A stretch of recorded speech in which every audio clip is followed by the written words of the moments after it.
আসসালামু আলাইকুম এসএসসি পরীক্ষার্থীরা, কেমন আছো তোমরা এবং কেমন চলছে তোমাদের প্রিপারেশন? আশা করি ভালো। আজকে আমি আবারও তোমাদের মাঝে চলে এলাম এসএসসি পরীক্ষার্থীদের জন্য ইংরেজি দ্বিতীয় পত্রের খুবই গুরুত্বপূর্ণ এবং সবচেয়ে সহজ একটি টপিক ট্যাগ কোশ্চেন নিয়ে।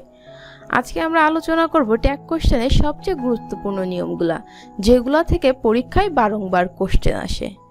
আমরা আজকে মাত্র 9টি রুলস নিয়ে আলোচনা করব এবং সবার লাস্টের যে দুইটি রুলস সে দুটি মোস্ট ইম্পর্টেন্ট। এই দুটি রুলস থেকেই তোমাদের পরীক্ষায় দুইটা ট্যাগ কোশ্চেন আসবেই।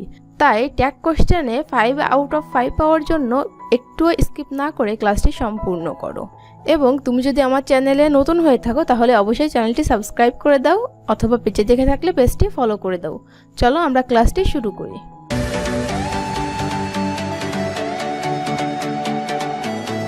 তো ট্যাগ কোশ্চেনের শুরুতেই আমাদের জানা উচিত ট্যাগ কোশ্চেন মানে কি। তো দেখো, এখানে বলা হয়েছে ট্যাগ শব্দের অর্থ জুড়ে দেওয়া এবং কোশ্চেন শব্দের অর্থ প্রশ্ন, অর্থাৎ ট্যাগ কোশ্চেন শব্দের অর্থ প্রশ্ন জুড়ে দেওয়া। কোনো একটি সেন্টেন্সের শেষে সম্মতিসূচক প্রশ্ন জুড়ে দেওয়াকেই ট্যাগ কোশ্চেন বলা হয়। যেমন দেখো, এখানে একটি উদাহরণ দেওয়া হয়েছে, দে তারা অ্যাগ্রিড উইথ আস, আমাদের সাথে একমত। ডিডেন্ট দে, তারা নয় কি। যে ডিডেন্ট দে এটি হলো ট্যাগ কোশ্চেন। এখন কথা হলো, এই যে দে অ্যাগ্রিড উইথ আস এর অ্যান্সারটি হলো ডিডেন্ট দে। এটি কিভাবে হয়েছে আমাদের মেন বোঝার বিষয় এইটা। তো দেখো ট্যাগ কোশ্চেনের একটি স্ট্রাকচার আছে, সেই স্ট্রাকচার বা গঠন অনুযায়ী সাধারণত ট্যাগ কোশ্চেন করতে হয়। ট্যাগ কোশ্চেনের শুরুতেই থাকে অক্সিলারি ভার্ব। কি থাকে? অক্সিলারি ভার্ব থাকে এবং সাবজেক্টের প্রোনাউন। ওই সেন্টেন্সে যে সাবজেক্ট তার প্রোনাউনটি আমরা ব্যবহার করব এবং সবার শেষে থাকবে প্রশ্নবোধক চিহ্ন। যেহেতু ট্যাগ কোশ্চেন, তার মানে প্রশ্নবোধক চিহ্ন দেওয়া মাস্ট। প্রশ্নবোধক চিহ্ন না দিলে তুমি কিন্তু মার্কস পাবে না, তাই অবশ্যই এটি খেয়াল রাখতে হবে। তাহলে শুরুতেই থাকবে অক্সিলারি ভার্ব, তারপর থাকবে সাবজেক্টের প্রোনাউন এবং শেষে থাকবে প্রশ্নবোধক চিহ্ন। তাহলে একে একে আমরা প্রথমেই জেনে নেব অক্সিলারি ভার্ব এবং এর নেগেটিভ ফর্মগুলো, তারপর সাবজেক্টের প্রোনাউন, তারপর সাধারণ রুলসগুলো যেগুলো থেকে পরীক্ষায় প্রশ্ন আসবে। তো দেখো, এখানে সকল অক্সিলারি ভার্বগুলো এবং এর নেগেটিভ যে ফর্ম সেটিও দেওয়া রয়েছে। অক্সিলারি ভার্ব কোনগুলো আমরা জানি, am, is, are, was, were, have, has, had, can, could, এই যে কতগুলো রয়েছে, তাই না? সো এগুলো দেখো, এম এর নেগেটিভ ফর্ম কি? আরেন্ট। অনেকেই বলবে অ্যান্ড বা অ্যামেন্ট লিখতে, তবে লিখিত ইংরেজিতে আমরা সাধারণত সেটিকে ব্যবহার করি না।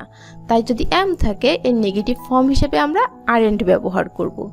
ইজ এর নেগেটিভ ফর্ম ইজেন্ট, আর এর নেগেটিভ ফর্মও আরেন্ট। তাহলে এম এর নেগেটিভ ফর্মও আরেন্ট এবং আর এর নেগেটিভ ফর্মও আরেন্ট। ওয়াজ এর নেগেটিভ ফর্ম ওয়াজেন্ট, ওয়ার এর নেগেটিভ ফর্ম ওয়ারেন্ট। হ্যাভ এর haven't, has, hasn't, had, hadn't, can, can't, could, couldn't, may, mayn't, might, mightn't, shall, shan't. এটা কিন্তু একটু ডিফারেন্স মাথায় রাখতে হবে। শ্যালের নেগেটিভ ফর্ম হলো শান্ট।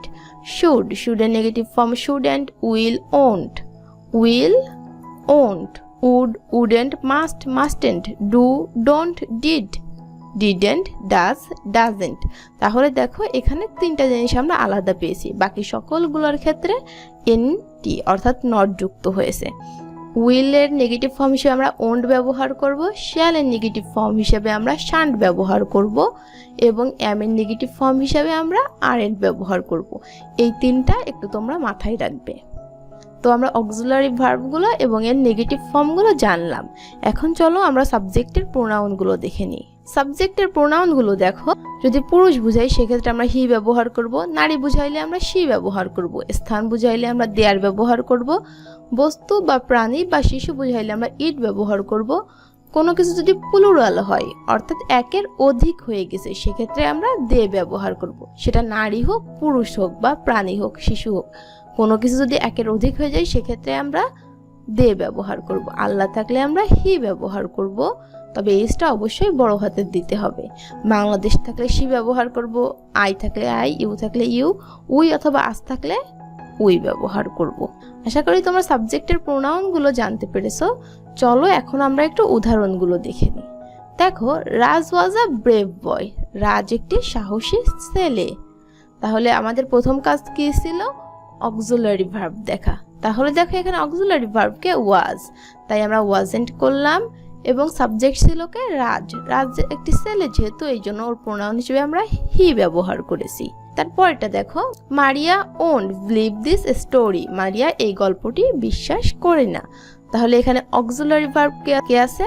ওন্ট। তাহলে এর অ্যাফার্মেটিভ ফর্ম হিসেবে আমরা উইল ব্যবহার করেছি। এবং মারিয়া যেহেতু একটি মেয়ে এই জন্য একটি নারী বুঝাইলে আমরা তার প্রোনাউন হিসেবে শি ব্যবহার করি, এই জন্য শি ব্যবহার করেছি।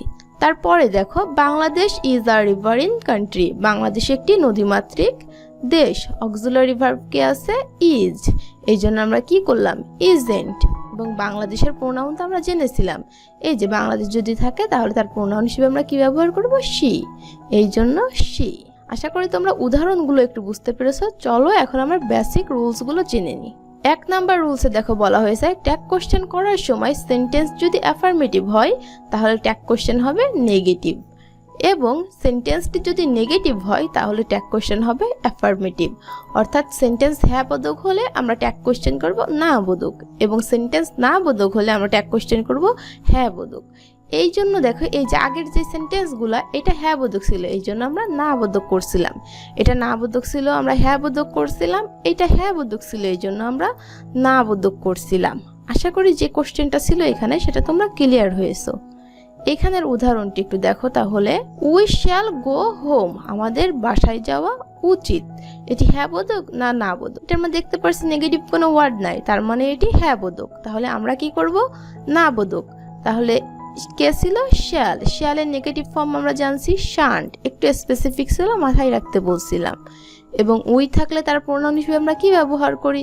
আমরা এই যে জানছি, উই থাকলে তার প্রোনাউন হিসেবে আমরা উই ব্যবহার করি, এই জন্য শান্ট উই, এবং শেষে তো প্রশ্নবোধক চিহ্ন। আশা করি তোমরা 1 নাম্বারটি বুঝতে পেরেছো। এরপরেরটি দেখো, যদি সামথিং, এনিথিং, নাথিং, যদি থিং যুক্ত থাকে, যেমন সামথিং, এনিথিং, নাথিং, এভরিথিং, কোনো কিছু তার সঙ্গে থিং যুক্ত আছে, তাহলে তার প্রোনাউন হিসেবে আমরা ইট ব্যবহার করব। কি ব্যবহার করব? ইট ব্যবহার করব। উদাহরণটা একটু দেখো, something has happened to you. তোমার সঙ্গে কিছু ঘটেছে। তাহলে সেন্টেন্সটি হ্যাঁ বোধক না না বোধক? আমরা দেখতেই পাচ্ছি এই সেন্টেন্সে নেগেটিভ কোনো ওয়ার্ড নাই, তার মানে এটি কি? হ্যাঁ বোধক। আমরা কি করব? না বোধক। তাহলে এখানে আমাদের অক্সিলারি ভার্ব কে ছিল? হ্যাজ ছিল। হ্যাজ এর নেগেটিভ ফর্ম কি? হ্যাজেন্ট। এরপর সাবজেক্ট আছে কে? সামথিং। এই যে মাত্র আমরা দেখছি যে সামথিং, এনিথিং, নাথিং, এভরিথিং, কোনো কিছুর সঙ্গে থিং যুক্ত থাকে তাহলে তার প্রোনাউন হিসেবে আমরা ইট ব্যবহার করি। এই জন্য সামথিং এর পরিবর্তে আমরা ইট ব্যবহার করেছি, এবং সবার শেষে প্রশ্নবোধক চিহ্ন। আশা করি তোমরা 2 নাম্বারটি বুঝতে পেরেছো। এখন চলো আমরা 3 নাম্বার রুলসটা একটু দেখে নিব। Someone, somebody, everyone, everybody, every plus noun, no one, nobody, none ইত্যাদি থাকলে তার প্রোনাউন হবে দে। যদি someone, somebody, everyone, everybody, anyone, anybody, every plus noun, no one, nobody এইগুলা থাকে তাহলে তার প্রোনাউন হিসেবে আমরা কি ব্যবহার করব? দে ব্যবহার করব। যেমন দেখো, everybody should respect his parents. প্রত্যেকেরই তার পিতামাতাকে সম্মান করা উচিত। তাহলে আমাদের প্রথম শর্ত ছিল আমরা দেখব সেন্টেন্স হ্যাঁ বোধক না না বোধক। তাহলে এখানে দেখো এই সেন্টেন্সটি হ্যাঁ বোধক না না বোধক? নেগেটিভ কোনো ওয়ার্ড আছে? নাই, তার মানে কি? এ হ্যাঁ বোধক। আমরা কি করব? না বোধক করব বা নেগেটিভ করব। কাকে করব? এই যে অক্সিলারি ভার্বকে। অক্সিলারি ভার্ব কে আছে? শুড। শুডের নেগেটিভ কে? শুডেন্ট। এবং এভরিবডি থাকলে আমরা কি দেব? আমরা মাত্রই জানছি এভরিবডি থাকলে তার প্রোনাউন হিসেবে আমরা দে ব্যবহার করি, এই জন্য দে, এবং শেষে তো প্রশ্নবোধক চিহ্ন। আশা করি তোমরা বুঝতে পেরেছো। 4 নাম্বার রুলসটা একটু দেখো। ট্যাগ কোশ্চেন করার সময় সেন্টেন্সের মধ্যে hardly, rarely, scarcely, seldom, few, little, never, nothing, none থাকলে ট্যাগ কোশ্চেন হবে অ্যাফার্মেটিভ, অর্থাৎ হ্যাঁ বোধক। কারণ এই ওয়ার্ডগুলো নেগেটিভ। কারণ কি? এই ওয়ার্ডগুলো হলো নেগেটিভ। হার্ডলি, একে চেহারা দেখে মনে হয় এটি অ্যাফার্মেটিভ, কিন্তু আসলে কি এই ওয়ার্ডটি একটি নেগেটিভ ওয়ার্ড। তারপর দেখো, rarely, scarcely, seldom, few, little এগুলাকে দেখে মনে হচ্ছে কি এইগুলা হ্যাঁ বোধক, কিন্তু না, এগুলো কিন্তু না বোধক। তাহলে যদি না বোধক থাকে তাহলে ট্যাগ কোশ্চেন আমরা করব হ্যাঁ বোধক। তবে এখানে একটু দেখো মার্ক করে দেওয়া আছে। আমরা জানি ফিউ এটি একটি নেগেটিভ ওয়ার্ড, তবে যদি এ ফিউ থাকে, কি থাকে? এ ফিউ থাকে। লিটিল, লিটিল একটি নেগেটিভ ওয়ার্ড, কিন্তু যদি এ লিটল থাকে তাহলে সেটি কি হয়ে যাবে? অ্যাফার্মেটিভ। তাহলে ফিউ একটি negative word, but a few একটি অ্যাফার্মেটিভ ওয়ার্ড। লিটল একটি negative word, but a little একটি অ্যাফার্মেটিভ ওয়ার্ড। আশা করি তোমরা বুঝতে পেরেছো। তাহলে উদাহরণগুলো একটু দেখো। নাথিং ইজ ইম্পসিবল, কোনো কিছুই অসম্ভব নয়। তাহলে এই সেন্টেন্সটি হ্যাঁ বোধক না না বোধক? দেখো কি আছে, নাথিং, তার মানে নেগেটিভ ওয়ার্ড। আমরা কি করব? অ্যাফার্মেটিভ করব। কাকে করব? অক্সিলারি ভার্বকে। কে আছে? ইজ। ইজ ছিল, ইজের অ্যাফার্মেটিভ বা হ্যাঁ বোধক তো ইজি, এই জন্য ইজ দিলাম। এবং নাথিং, একটু আগেই আমরা পড়ছিলাম যদি কোনো কিছুর সঙ্গে থিং যুক্ত থাকে তাহলে তার প্রোনাউন হিসেবে কি ব্যবহার করব? আমরা ইট ব্যবহার করব, এই জন্য ইট। এর পরের উদাহরণটা একটু দেখো। It's hardly rained at all this summer, এই গ্রীষ্মে বৃষ্টি হয়নি বললেই চলে। তাহলে এটি হ্যাঁ বোধক না না বোধক? এখানে দেখো কোন শব্দটা আছে? হার্ডলি। আমরা জানি হার্ডলি এটি কিন্তু একটি নেগেটিভ ওয়ার্ড। এই যে নেগেটিভ ওয়ার্ডগুলোর ভিতর ছিল না, হার্ডলি শুরুতেই রয়েছে। তাহলে এটি কি হয়ে গেছে? সেন্টেন্সটাই নেগেটিভ হয়ে গেছে। আমরা কি করব? অ্যাফার্মেটিভ করব। তাহলে আমাদের অক্সিলারি ভার্ব হিসেবে কে আছে? এই যে হ্যাজ। ইট এস, এস বলতে ইজ অথবা হ্যাজ বুঝায়, এখানে হ্যাজ বুঝাইছে। এখন কোশ্চেন থাকে যে আপু হ্যাজ না ইজ আমরা কিভাবে বুঝবো? এরপরে যখন আমরা যাব একদম ক্লিয়ার হয়ে যাবে, তাই ধৈর্য ধরে ক্লাসটি সম্পূর্ণ করো। এটা দ্বারা হ্যাজ বুঝাইছে, এই জন্য আমরা হ্যাজ ব্যবহার করছি। আর ইটের প্রোনাউন তো ইটি। চলো আমরা এর পরের রুলসটি একটু দেখে নিই। বলা হয়েছে যদি লেটস অথবা লেটাস থাকে তাহলে ট্যাগ কোশ্চেন হবে শ্যাল উই। কোনো কিছু দেখার দরকার নাই তোমাদের, সেন্টেন্স হ্যাঁ বোধক না না বোধক, অক্সিলারি ভার্ব আছে নাকি নাই। যদি দেখো কোনো সেন্টেন্সের শুরুতে লেটস অথবা লেটাস রয়েছে তাহলে তোমরা চোখ বুঝে শ্যাল উই দিয়ে চলে আসবা। যেমন দেখো লেটস হ্যাভ এ পার্টি, এখানে কি আছে? লেটস, শুরুতেই লেটস দেওয়া, তার মানে অন্য কিছু দেখার আমাদের দরকার আছে নাই। আমরা কি করব? শ্যাল উই দিয়ে চলে আসব। তারপরে 6 নম্বরে দেখো কি বলা হয়েছে, ইম্পারেটিভ সেন্টেন্সের ট্যাগ কোশ্চেন হবে উইল ইউ। যদি ইম্পারেটিভ সেন্টেন্স হয় তাহলে তার ট্যাগ কোশ্চেন কি হবে? Will you. এখন কোশ্চেন হলো আপু ইম্পারেটিভ আমরা কিভাবে চিনব? আমরা জানি যে সকল সেন্টেন্স দ্বারা আদেশ, অনুরোধ, উপদেশ, নিষেধ ইত্যাদি বোঝায় সেইগুলা হলো ইম্পারেটিভ সেন্টেন্স।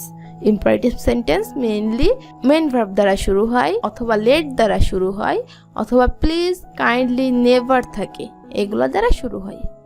তাহলে দেখো এখানে বলা হয়েছে give me a cup of coffee, আমাকে এক কাপ কফি দিবে। এই যে গিভ কি?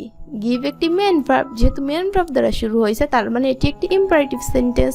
আর ইম্পারেটিভ সেন্টেন্স হলে তার ট্যাগ কোশ্চেন হবে উইল ইউ, এই জন্য আমরা উইল ইউ করছি। এরপরটি দেখো let him do the work, এখানে দেখো লেট দ্বারা শুরু হয়েছে। এর আগের রুলসটাই আমাদের ছিল লেটস অথবা লেট আস। এখানে দেখো লেটস এস আছে অথবা লেট আস আছে নাই, কিন্তু লেট দ্বারা শুরু হয়েছে, এটি একটি ইম্পারেটিভ সেন্টেন্স, এই জন্য ট্যাগ কোশ্চেন হবে উইল ইউ। আশা করি তোমরা 6 নাম্বারটি বুঝতে পেরেছো। এখন চলো আমরা 7 নাম্বার রুলসটি একটু দেখে নিই। কি বলা হয়েছে দেখো, ট্যাগ কোশ্চেন করার সময় ভার্বের সংক্ষিপ্ত রূপ থাকলে পূর্ণ রূপ লিখতে হবে। এই যে এর আগে যে আমাদের কোশ্চেনটা ছিল এইখানে হ্যাজ কিভাবে বুঝলাম আমরা, এইখানে এই 7 নাম্বার রুলসে এসে সেটি আমরা ক্লিয়ার হয়ে যাব। তাই মনোযোগ দিয়ে একটু ক্লাসটি করো। অবশ্যই তোমরা এটি করার পর ট্যাগ কোশ্চেনে 5 আউট অফ 5ই পাবে। যেমন দেখো হি ডি গন, এখানে কি আছে? ডি দেওয়া। এরপরটি দেখো হি ডি গো, এই ডি দ্বারা আমরা জানি দুইটা জিনিস বোঝায়, একটা হ্যাড বোঝায় অথবা আর একটা উড বোঝায়। এখানেই দেখো ক্লিয়ার করে দেওয়া আছে। যখনই দেখব কোনো সাবজেক্টের সঙ্গে অ্যাপোস্ট্রফি, এটাকে বলা হয় অ্যাপোস্ট্রফি বা লোপ চিহ্ন, যদি ডি থাকে তাহলে বুঝবো এখানে আমাদের হ্যাড অথবা উড ব্যবহার করতে হবে। এখন আমরা কিভাবে বুঝবো হ্যাড ব্যবহার করব না উড ব্যবহার করব?